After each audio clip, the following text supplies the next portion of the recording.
પંચમહાલ જિલ્લાના શહેરા તાલુકામાં ભાજપ કોંગ્રેસ અને અપક્ષના ઉમેદવારોએ આજે વિજય મુહૂર્તમાં પોતાના ઉમેદવારી ફોર્મ ભર્યા હતા. પંચમહાલ જિલ્લાના શહેરા તાલુકામાં સ્થાનિક સ્વરાજ્યની ચૂંટણીના પડઘમ વાગી ચૂક્યા છે. ઉમેદવારી ફોર્મ ભરવાના અંતિમ દિવસે શહેરા તાલુકા પંચાયત કચેરી ખાતે લોકશાહીનો સાચો ઉત્સવ જોવા મળ્યો હતો. ભાજપ કોંગ્રેસ અને અપક્ષના ઉમેદવારોએ પોતપોતાના સમર્થકો સાથે મોટી સંખ્યામાં ઉમટી પડતા સમગ્ર શહેરા પંથક ચૂંટણીમય રંગે રંગાયો હતો. ફોર્મ ભરવાના છેલ્લા દિવસે રાજકીય પક્ષોએ પોતાની તાકાત બતાવવાની એક પણ તક છોડી ન હતી. સવારથી જ ઉમેદવારો પોતાના સેંકડો સમર્થકો સાથે વાજતે ગાજતે ઢોલ નગારાના નાદ સાથે રેલી સ્વરૂપે તાલુકા પંચાયત કચેરી પહોંચ્યા હતા.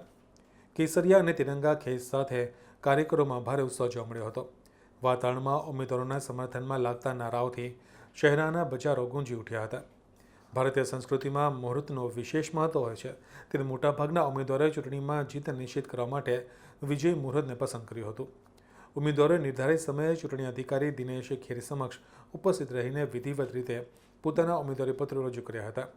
ચૂંટણી અધિકારી દ્વારા પણ અંતિમ દિવસે ફોર્મ સ્વીકારવાની પ્રક્રિયા માટે ચુસ્ત વ્યવસ્થા કરવામાં આવી હતી. શહેરા તાલુકા પંચાયત અને જિલ્લા પંચાયતની બેઠકો પર આ વખતે ત્રિપાંખીયો જંગ ખેલાય તેવી શક્યતાઓ છે.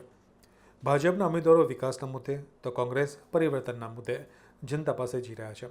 બીજી તરફ અપક્ષ ઉમેદવારોએ પણ આક્રમક રીતે મેદાનમાં ઝંપલાવતા ચૂંટણી જંગ વધુ રસપ્રદ બન્યો છે. હવે ફોર્મ ભરવાની પ્રક્રિયા પૂર્ણ થયા બાદ ફોર્મની ચકાસણી અને પાછું ખેંચાવાની પ્રક્રિયા હાથ ધરવામાં આવશે.